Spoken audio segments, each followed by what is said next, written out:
The Seahawks officially have wrapped up their 3-day mandatory minicamp at the VMAC. What went down today at their final practice? Pete Carroll spoke with the media. Rob and I are going to be breaking down several of his comments on our latest installment of Locked On Seahawks.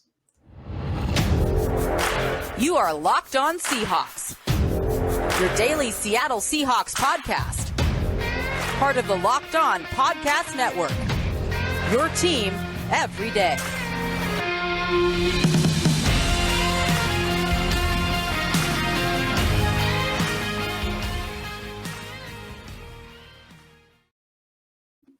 Greetings, 12. This is Corbin Smith, your host for Locked On Seahawks. Joining me for our Thursday episode, my co-host in crime, Rob Rang. Thanks as always for making Locked On Seahawks your first listen 5 days a week. The Seahawks wrapped up their 3-day mandatory minicamp today at the VMAC. They had practice indoors with the rain coming down. It feels like it's January here in Seattle right now. We're still having winter weather periodically, mid to low 50s and rain. But anyway, the Seahawks have a really nice indoor facility. We're still able to hold their practice. So we'll be discussing some of Pete Carroll's takeaways from the 3-day minicamp, breaking down some of his comments after today's practice, and we'll be continuing our position-by-position review with defensive tackles. This episode is brought to you by BlueNile.com.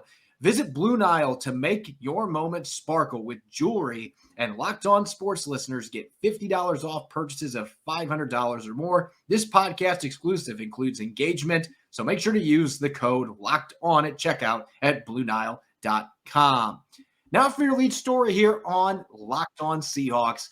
At the end of their mandatory minicamp, as expected, Pete Carroll spoke with the media, and one of the big things that everybody wanted to know about was the status of running back Chris Carson. This has been a topic for several months, with Carson coming back from cervical neck surgery that he had in December. Not an easy injury to come back and play football with.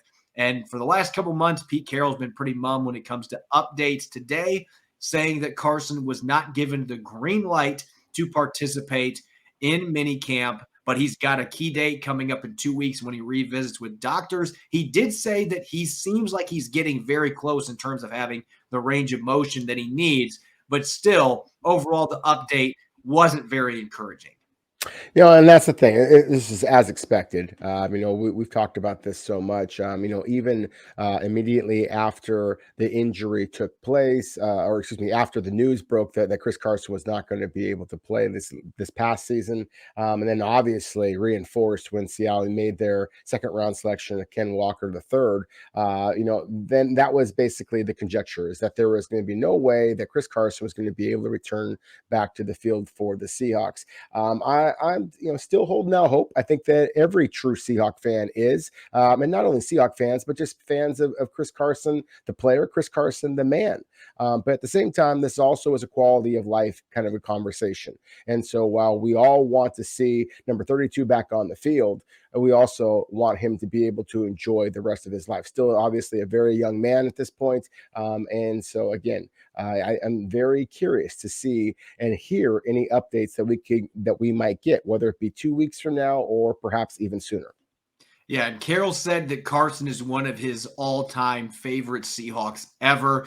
You don't want to necessarily view the comments that he made as an end-of-the-book type thing, but Carson knows that. Carroll knows that that might be what they're facing right now. But everybody's keeping their fingers crossed that when he has his visit a couple weeks from now, that maybe he's in a good enough spot that he can get cleared. Up to this point, though, that has not been the case. They were holding out hope a couple weeks ago when he met with doctors that he would get that green light, and it just didn't happen. So both sides continue to be in a holding pattern here as we get closer to the start of training camp. We should know a lot more here in a couple weeks once Carson's had that evaluation with doctors and he sees where he's at from a physical standpoint. Carson wasn't the only injury that Pete Carroll updated on.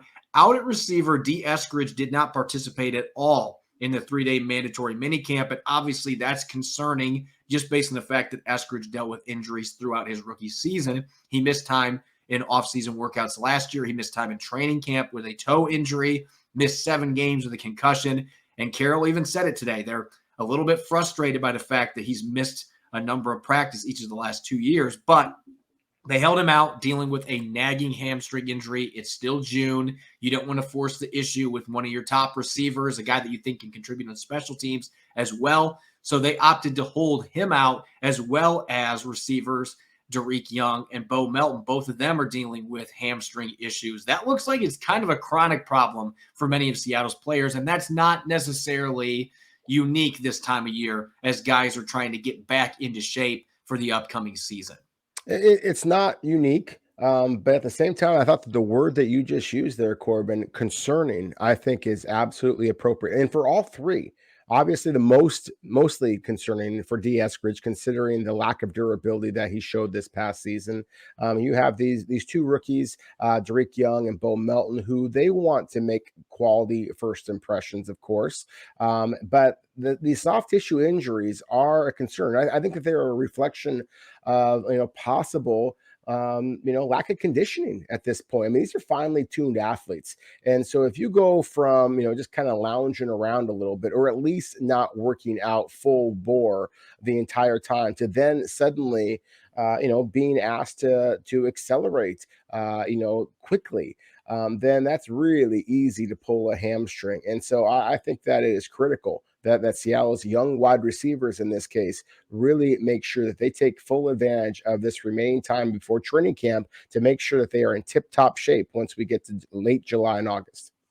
The good news is Carroll didn't seem to be concerned by those injuries, particularly the two for the rookies. He said they're going to be okay. They were being ultra cautious with those two, and they didn't even necessarily pull a hamstring. They just were sore, and they were concerned at that point that they were susceptible to having injuries. So they decided to hold them out, and both those guys could be seen doing some work at the end of practice today. So I have a feeling that with this break coming up, they're going to be able to attack their conditioning to be ready to go for the start of training camp. And then you've got the knee club, a number of guys coming back from knee injuries. Gabe Jackson did not participate the last couple of days. He's coming back from an operation on his knee. His was not as significant. But then you have players like Trey Brown coming back from a patellar tendon injury. Marquise Blair, a fractured kneecap, and he had an ACL tear the year before, so he's had bad luck. You've got a pair of linebackers in Ben Burr-Kirven and John Radigan that are both coming back from torn ACLs as well. At least for those last four guys that I mentioned, Pete Carroll didn't necessarily sound optimistic that those four were going to be ready for the start of camp. Maybe Marquise Blair being the one they've got the most optimism with. But Ben Burr-Kirven's going to be having another small little cleanup operation to get some scar tissue out with hopes that helps speed up the end of his recovery here.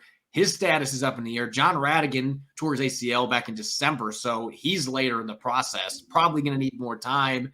So you got a number of guys that have a chance to start on the PUP list when Seattle reports in late July.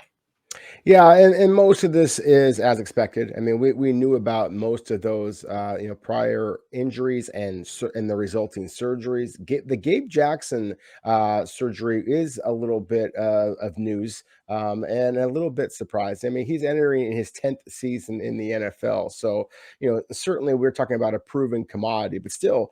The fact that Jackson was unable to practice, we saw just kind of the domino effect of that, with Phil Haynes kind of getting those first team reps most of the time at that right guard spot. And then Jake Curhan, obviously previously Seattle starting right tackle, sliding inside to right guard. So I think that in a way, this is a good thing for Seattle. You're moving around some young players who I believe have a great deal of upside.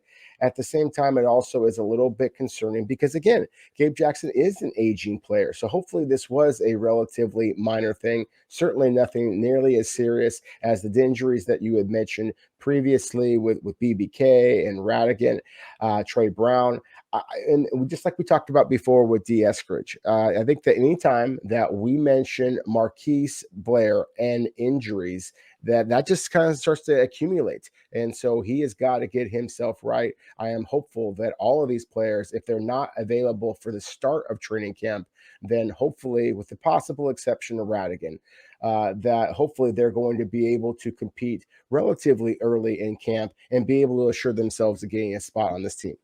A lot of these guys, your hope is that you can have them at least starting to work back in when you get into padded practices. And maybe you can just have them doing some work on the side and gradually get them to where they're able to participate in padded practices. If you can do that with most of these guys, then you should be feeling pretty good about getting them prepared for the upcoming season. But a lot of significant injuries, and those can take time, particularly when we're talking about knees. So no certainty here when those guys are going to be back in action. The Seahawks wrapped up their mini camp today. It was indoors, not quite as much going on with no helmets on, not playing their 7-on-7 and doing 11-on-11 walkthrough style. So we're going to be breaking down some of the comments from Pete Carroll afterward, what he had to say about what he saw on the field the last 3 days. We're going to be breaking those comments down and sharing some of our thoughts here in a moment. At BlueNile.com, you can celebrate all of life's special moments, from creating the custom engagement ring of her dreams to gifting a classic and timeless jewelry piece, all at prices you won't find at a traditional jeweler. Whether you're ready to pop the question or you're celebrating a milestone moment, find jewelry as unique as her with the modern convenience of online shopping at BlueNile.com. Build the engagement ring of her dreams or celebrate life's special moments with fine jewelry. No matter what you're looking for, Blue Nile has jewelry experts on hand 24/7. Make your moment sparkle with jewelry from BlueNile.com, and Locked On Sports listeners get $50 off purchases of $500 or more. This podcast exclusive includes engagement. Use the code Locked On. That's Locked On. Every order is insured, ships free, and arrives in discreet packaging that won't give away what's inside. Shop stress-free and find your forever piece. Go to BlueNile.com today. You're listening to the Locked On Seahawks podcast, Thursday edition. This is your host, Corbin Smith. Joining me as always, Rob Rang. Thanks for making Locked On Seahawks your first listen 5 days a week.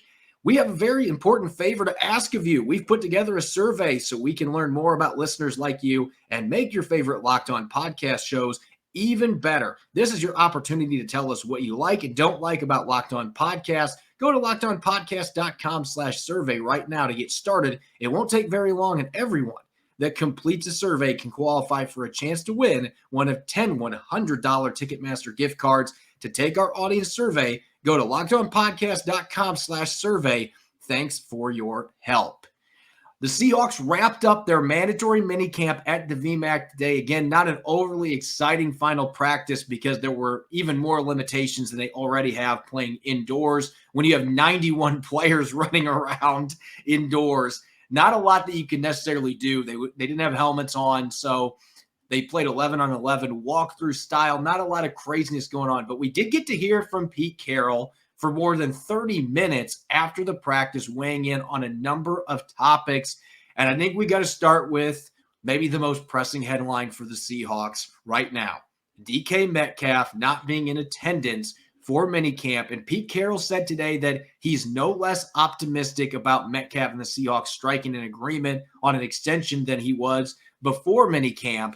But he admitted that he was surprised that Metcalf made this decision to not show up, at least be there to watch minicamp after being at their offseason stuff last month. As we mentioned yesterday, it is a bit bizarre that they made this quick change and he decided not to show up this week. Well, I certainly share Pete Carroll's, no less optimistic that there is going to be a long-term deal in place at some point with DK Metcalf. I mean, whether it be Seattle or somebody else, and then that we're just seeing the way that the salaries for wide receivers have exploded, and there is not a more physically talented wide receiver in the NFL, perhaps even in history, than DK Metcalf. And that is why the young man is obviously looking to get paid. And this is one of the few bits of leverage that he has without impacting the regular season, of course. And so I'm not surprised that Metcalf did something. And, considering that he may get fined less than $100,000 for missing the 3 days of camp, and considering how much money we're talking about that could result in, then I think that this is probably a sound financial gamble by Metcalf and his representation. But at the same time, obviously, what this comes down to is the Seahawks and DK Metcalf have to come to some type of agreement. Hopefully that is going to be happening as soon as possible so that Metcalf is back on the field for the Seahawks in training camp, because clearly you have to make sure that you develop that rapport with Geno Smith or Drew Lock, whoever it might be at the quarterback position, and in year two in Shane Waldron's scheme. And speaking of the quarterbacks, Pete Carroll today, when asked about what he's seen from him, again, Geno Smith remains out in front. He has the edge, but he did say that he's been impressed by what he has seen from Locke and the command that he has of the offense. So I don't know that I would look at this as saying that this has been distanced at all. Geno Smith still has that advantage, knowing the playbook, being familiar with the system. But based on what he said, it sounds like maybe that gap got closed just a little bit and that Drew Lock is starting to make some headway here as we get towards the end of this third phase of the offseason and we get closer to training camp. Going to have this little window where players are going to be staying away, doing work on their own, that maybe, just maybe, he's positioned himself now to be able to make a push when they report in late July. Yeah, that's the way I've been reading it as well, Corbin. And of course, you've been there, had actually eyes on all three of these practices over the last couple of days. And obviously, there's only so much you can take away from these things when you're not in full pads, you're not in true 11 on 11. As they say, it's fake football. But at the same time, I think just the confidence that Drew Lock has said that he has in his understanding of the offense. I think just the rapport that he's already building with his teammates. Even Geno Smith has talked about how much he likes Drew Lock just as a guy. I think that's important at the quarterback position, that you don't necessarily have to be liked, but you have to be respected. And so again, I think that's important anytime you have new teammates, obviously, especially at the quarterback position. And the feedback I've been getting is that in terms of the special throws, the throws that make your jaw just kind of drop and you think, wow, that's something there. That Drew Lock has demonstrated that. And that's not a surprise to me. I've been kind of, pounding the table. If this is a supremely talented player, of course, we had Senior Bowl executive Jim Nagy, former Seahawks scout, basically tell us about how special that he thought that Drew Lock was as well. I do expect that gap to continue to narrow and would not be surprised at all if by the end of training camp, if Drew Lock has wrestled away that starting position. And it's just crazy. Pete Carroll says that Geno Smith's got the slight edge, is out in front a little bit. And then you see some of the articles that are out there that are making it sound like, well, Drew Lock is going to lose his second straight quarterback competition. And it's like, I don't know. I mean, I guess if you're looking for interpretation, I didn't view the comments that Pete made that way where, he's explicitly saying, well, this is Geno Smith's job to lose. I do not view his comments saying that at all. And based on what I've seen at the practices, you mentioned the special throws. There have been special throws from Drew Lock. Now, you've still seen some of the ones that make you scratch your head a little bit, and that's what he's going to have to get cleaned up if he wants to win this job. I mean, that throw he made to Tyler Mabry at the end of their minicamp on Wednesday, that was one of the best throws you'll ever see, even in a 7-on-7 with no pass rushers, throwing across his body on a frozen rope. I mean, it was a missile. And he put in a spot where his tight end could get it. The coverage was good by Tanner Muse, but the throw was even better. The problem is you can't bottle that up and have consistency with the easier throws that NFL quarterbacks have to be able to make. So he's got to show he can do that. Geno Smith has the edge in that regard. With the easier throws, the mid-level throws, he's more consistent.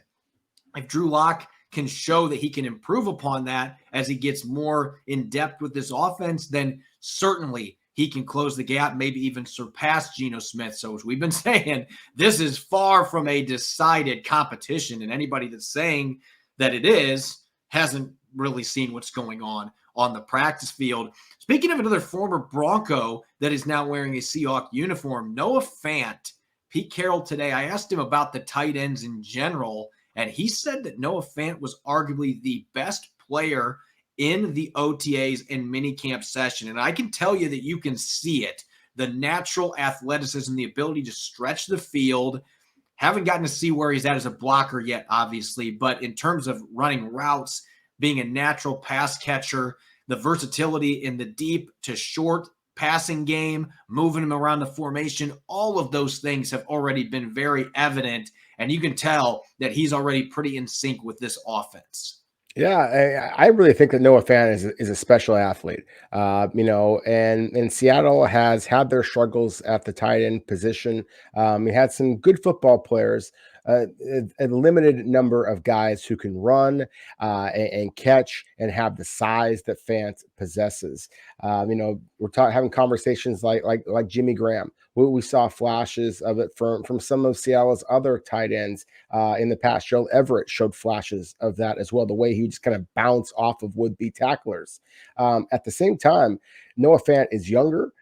He has, again, that elite straight line speed at the position, the 4.4s. This is a freakish talent. And we discussed this previously, Corbin, that I fully expect Seattle to take advantage of their tight ends much more often now. That Russell Wilson is not at the quarterback position, because that was just not a position that he, because of his height, was able to truly take full advantage of. And so I do think that Seattle is going to be throwing the ball to their tight ends much, much more. And I think that Noah Fant is easily going to be Seattle's top tight end. And with all due respect to Will Dissly, he just doesn't possess the breakaway ability that Noah Fant possesses. So this is not one that I find incredibly surprising, but I think that it is certainly exciting from a Seahawk perspective, because you think about the defenses in the NFC West, they have an awful lot of great pass rushers, some pretty good safeties as well. And so knowing that how much Seattle wants to run the football, it makes all the sense in the world to be able to do a little bit of play action, go right over the top to the tight end. I think that is something we're going to see Seattle try to exploit over and over again this upcoming season.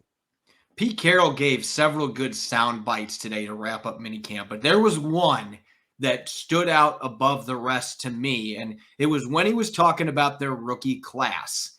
And he said he was jacked up about this group. And we know how excited Pete Carroll is about this incoming 9-player class with having 4 picks in the top 72. But what he said about Boye Mafe is the one that really jumped out to me.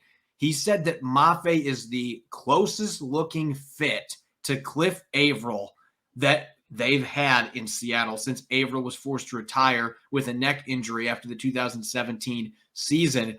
That is really lofty praise, and it's a lot of pressure to put on a player. I know that Averill only made 1 Pro Bowl, but such an important part of those elite defenses that Seattle had in the mid-2010s, and a guy that had almost 35 sacks, almost 90 quarterback hits in 5 seasons with the team. And really, that was a little over 4 seasons, since he didn't play many games his last year with the team. We saw what he did in the playoffs, too, and how much his injury impacted that second Super Bowl. The Patriots weren't able to do much until he got the concussion. So a really great football player that Boye Mafe is already being compared to without playing in a padded practice or a game. And you look at the metrics, they're similar size. Mafe's a little bigger at 6'3", 261. Averill was around 6'2", 253 pounds coming out of Purdue. Athletically, their 40 times were 0.02 seconds apart. Their 20-yard split and 10-yard split were almost identical. Mafe's the better athlete in the explosives, better vertical jump and broad jump. Averill, though, had a 6.9-second 3-cone drill. So you're talking about 2 guys that I think share a lot of similarities from athletic traits. I think you watch the film. They're both great at forcing strip sacks and creating turnovers. There's a lot of similarities. So, I think Pete Carroll might be onto something with this comparison. Yeah, I think he might be onto something. It's funny. When the Seahawks drafted Boye Mafe, and of course, you and I were working side by side inside the Seahawks facility at VMAC, and I had the pleasure of working alongside Ian Furness on Sports Radio 93.3 KJR, and was doing, kind of live hits on as Seattle made their selections. And Ian asked me if I saw shades of Michael Bennett when Seattle made that selection of Boye Mafe. And I said, no, I think he's a lot closer to Cliff Averill. And so to hear Pete Carroll use that exact same comparison, and as you just mentioned, with all the metrics, with the fact that both of these players, were superstars in the Big Ten, I just think that there are an awful lot of similarities. Now, that said, as you mentioned, Cliff Averill was a terrific NFL player, and Boye Mafe is almost sushi raw at this point. But still, the athletic potential that he possesses, the very similar size, I do project a great deal of success for Mafe. If he winds up being even half of the player that Cliff Averill was for the Seahawks and previously the Detroit Lions as well, then I think that the Seahawks got themselves an absolute star in the second round. And this is my closing thought of that, because I mentioned the athletic parallels. Cliff Averill had 12 and a half sacks his last 2 years at Purdue. Boye Mafe had 11 and a half sacks his last 2 years at Minnesota, and he did it in significantly fewer games because COVID shortened the 2020 season. And they both had 3 forced fumbles in their college careers. So again, it's really eerie. When you look at the college numbers, you look at the athletic testing, the size, their strengths, football skills wise, you see a lot of similarities. So people a lot of times bat an eye when Pete Carroll compares players to others, but this is one that I definitely can see. We're going to continue our position by position depth chart review. Finally going to look at defensive tackles. We had to push this down a couple of days because of everything going on with mini camps, but we're going to check out the big fellas in the trenches. Who's the sleeper? Who's the wild card? Who's on the bubble? And much more when we return. Don't you love a chewy chocolatey brownie? What about a caramel brownie with caramel swirled on top? That sounds delicious. I wish I had about 3 of them right now. What if I told you that you can have all the chewy chocolatey deliciousness plus 17 grams of protein? Well, you're in luck, because caramel brownie bars are available at built.com right now, and you got to act fast because they are a fan favorite and they're going to be gone quickly.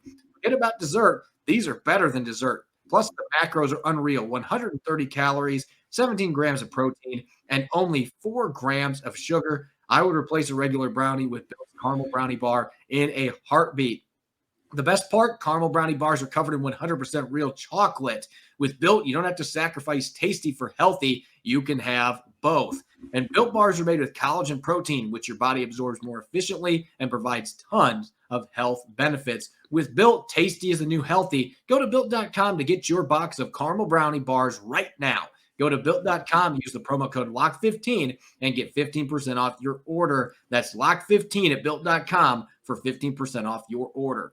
You're listening to the Locked On Seahawks podcast, Thursday edition. This is your host, Corbin Smith, joined as always by Rob Rang. Thanks for making Locked On Seahawks your first listen 5 days a week. And make sure to check out the Locked On NFL podcast as your second listen. The schedule is getting dark this time of year, especially with mini camps now ending across the league. But the NFL never stops, and neither does Locked On NFL. Get insights and opinions from hosts, including Ross Jackson, Chris Carter, and Tony Wiggins, plus local Locked On NFL hosts repping all 32 squads. There's no offseason for real fans, so make sure you're subscribed to Locked On NFL on YouTube and wherever you get your podcasts. Continuing our position by position depth chart review. We've had a nice little hiatus here since our last one that we did, thanks to minicamp. A lot going on the past few days.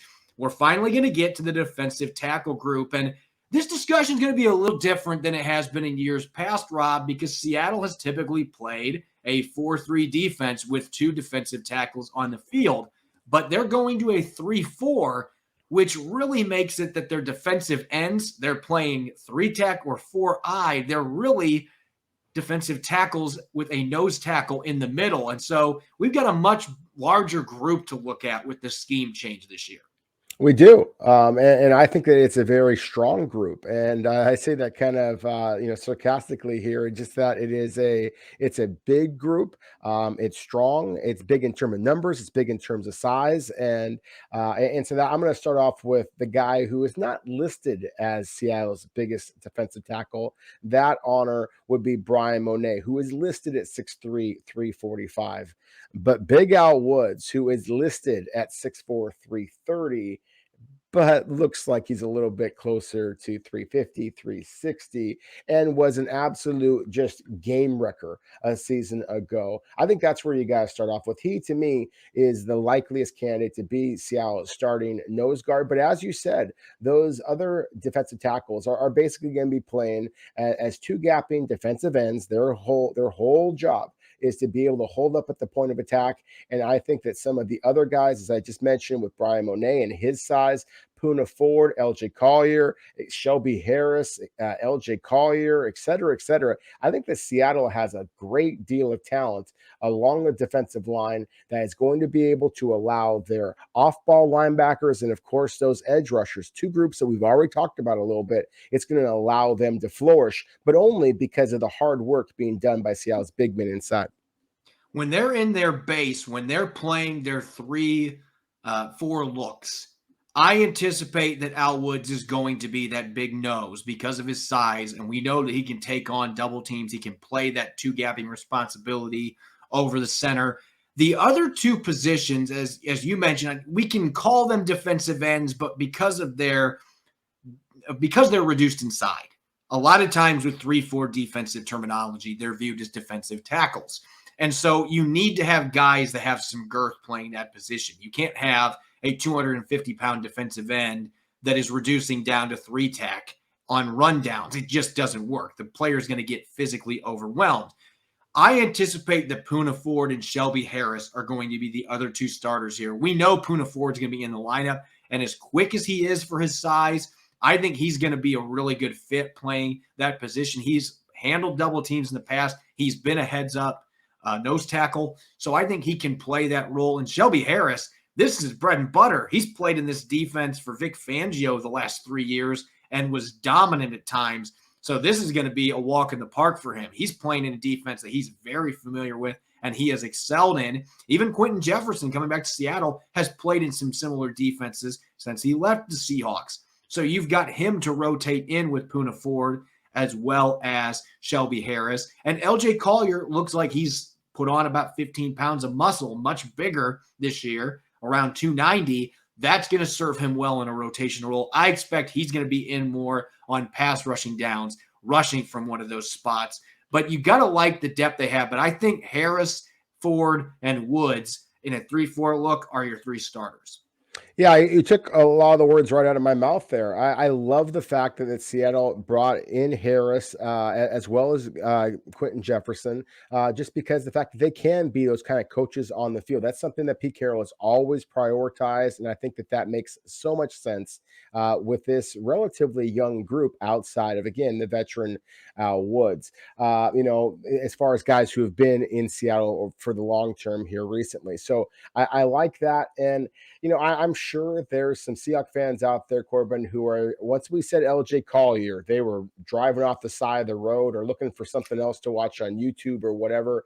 And I'm telling you that LJ Collier is a better fit in a 3-4 scheme than he is in a 4-3. This is perfectly suited for him. Frankly, I have some concerns about how well Poona Ford is going to be able to hold up because of the quickness that you mentioned. That's his forte, but he is not quite as stout at the point of attack as LJ Collier is. LJ Collier, for those people who were kind of laughing when we said that Collier has gained 10, 15 pounds of muscle, they hear that, oh, he's heavier, that's got to be a bad thing.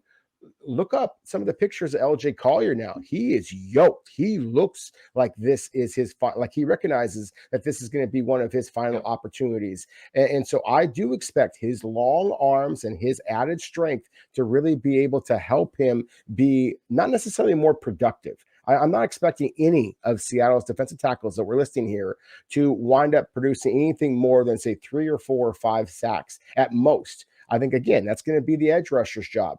But I do expect LJ Collier to be on the field more often this season. And I do expect Seattle's front, these defensive tackles that we're talking about here, to be able to be that solidifying force in the middle that is going to allow Seattle to be the run-stuffing unit that they were a year ago. Yeah, I think if I'm going to go with a sleeper from this group, in fact, I'm going to go with LJ Collier as my wild card because he's kind of the guy that has been cast aside by fans because the production just simply has not been there. He was a healthy scratch 7 games last year. But I've mentioned this several times. His playing style, he's just better suited to be in that 290 range than 275 because he doesn't have the burst even when he loses weight. He does not have the burst to be much of a threat off the edge. And you can't play at 275 reduced inside, at least as an every down player. And he got blown up some last year. But at 290, he plays a physical brand of football. He throws heavy hands, violent hands.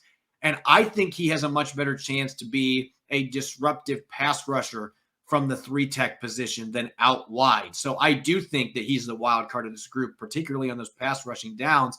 As far as a sleeper to watch in this group, I'm going to go a real deep sleeper on this one. And this might not be a name that many of our listeners know much about unless you are in the area, because he is a local kid. But Matt Goetell, who is built like a hotel. I'm telling you, this dude, he is short, stocky, just a thick guy, but he doesn't look like, I don't want to use the word fat, but he's a very muscular guy at 340 pounds. This guy's just built, and he just looks the part.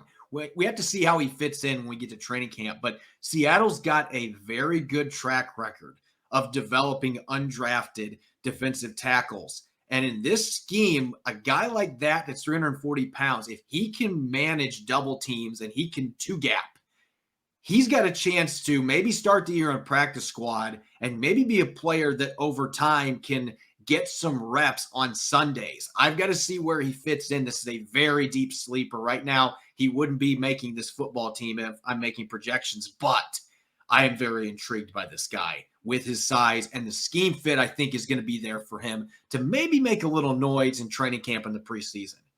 Yeah, Corbin, I mean, you referenced Seattle's ability to kind of find these undrafted free agent defensive linemen, that stick on their roster. I mean, I think that's a big reason why Clint Hurtt, rose up to now become Seattle's defensive coordinator, is again, his ability to do exactly that. I mean, Brian Monet and Poona Ford being two undrafted free agents who are now our starters for the Seahawks, or at least have started significant time.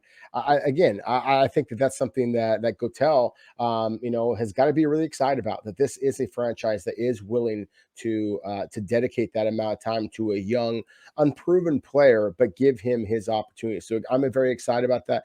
Quickly for me, I would, LJ Collier, I think is a fine candidate as a wild card. I'm going to mention Shelby Harris. To me, it's kind of similar. When we talked about the edge rushers, I mentioned the free agent addition of Uchenna Nwosu as a bit of a wild card. I expect Nwosu to make a significant impact for the Seahawks. I expect the same thing from Shelby Harris. Again, he doesn't have the size that you typically look for. He's 6'2", 288 pounds, according to Seattle's official roster. That's pretty small by NFL defensive lineman in a 3-4 standard. But at the same time, again, you mentioned the heavy hands, the physicality, the long arms, and this is a guy who's just a tough guy, really physical kind of player. So I'm excited about the fact that Seattle's kind of getting back to the roots a little bit, at least what Pete Carroll and John Schneider had originally built this team, of being tough, being physical, being nasty, being intimidators. Shelby Harris brings a little bit of that. And my true sleeper here, we've talked about Miles Adams in the past, and he's got that quickness to him. I'm intrigued to see how he might fit in this roster and on this scheme. Sometimes you get in these 3-4 alignments, and all you think about is trying to stop the run and how the other guys, those edge rushers, and a guy like Jamal Adams be your sack guys. But you also have to be able to kind of mix things up in obvious pass rushing, or obviously passing downs. And Miles Adams, as well as the aforementioned Poona Ford, I think that they have the quickness to be able to be penetrators in the inside that might be able to create a little bit of a specialist role for Miles Adams in particular, for this defense. I've got Miles Adams as my bubble guy, so that was a perfect segue, because the 2 games he played in last year, I thought he played pretty well. There were a few plays that he got dominated at the line of scrimmage, but he also had several plays where he got back into the backfield. He blew up a screen, which last year the defensive tackles, for the most part, I thought did a poor job of reading and reacting to screens, and they just kept rushing upfield, which is the last thing you want to do. But Miles Adams was not fooled. And so you saw some things from him. You saw some good football IQ. You saw the quickness on the game tape. And so you look at his build. He's a smaller guy to be playing that position, but 285 pounds playing 3-tech and 4-eye, you can make work. My big question with him is, how's he going to handle when he gets double teams? Can he two-gap? But he did play a little bit of nose for them in the 2 games that he played last year and held up fairly well. So he's a guy that he's a little shorter. plays a bit bigger than what his size listing would be from a weight standpoint. So he is one that I am pretty intrigued by, that I liked what I saw last year on film. And he's going to be going up against LJ Collier and maybe Jared Hewitt as three guys that kind of have that more athletic profile trying to get a roster spot. So he's squarely on the bubble, in my opinion. No, I 100% agree with you. I think that he might even be, on the outside looking in at this point. But still, as I just mentioned, I'm really excited about Adams. I think that you have a safer player in Quentin Jefferson, and he signed a 2-year deal with Seattle. And so I don't know that he's truly on the bubble, but I do expect that Seattle is going to have to release some of these talented defensive linemen that we just mentioned. And I think that there's enough respect from Seattle for a veteran like Quentin Jefferson, who obviously came back to Seattle, that if they were to decide that they want to release a player, I think there's enough respect with Jefferson that they might do it early enough in the process. It might be one of those that might surprise some people, but then allow Jefferson to look elsewhere for a job. I just wonder if this could be a numbers thing here. Jefferson's a good football player, and at 6'4", 295 pounds, he does have the size, as we talked about before, the experience in a 3-4 and 4-3 scheme to be able to do a lot of different jobs for the Seahawks. But at the same time, entering his 8th season in the NFL, he is no spring chicken. And so if Seattle wanted to go with a younger route, like a Miles Adams or any of the other players that we kind of mentioned previously, that like Gotel, for example, then that Quentin Jefferson could be a guy who is very much on the bubble. That would be a stunner, but at the same time, we've seen some things happen where guys have come back for a second time in Seattle and didn't last very long. But I would think there's going to be a place for Quentin Jefferson with his versatility, how productive he was for the Raiders a year ago. But this is a deep group. There could be a surprise coming once we get to late August, early September. As always, thanks for making Locked On Seahawks your first listen 5 days a week. You can follow me on Twitter at Corbin Smith NFL. You can follow Rob at Rob Rang. Make sure to check out Locked On Seahawks on Apple Podcasts, Google Podcasts, Spotify, and streaming 5 days a week on YouTube. Coming up tomorrow on our Blue Friday episode, I'm going to be answering your questions in our weekly mailbag, and we got a very special guest set to join the show. You won't want to miss it. Enjoy the rest of your Thursday. Thanks for listening in. Go Hawks.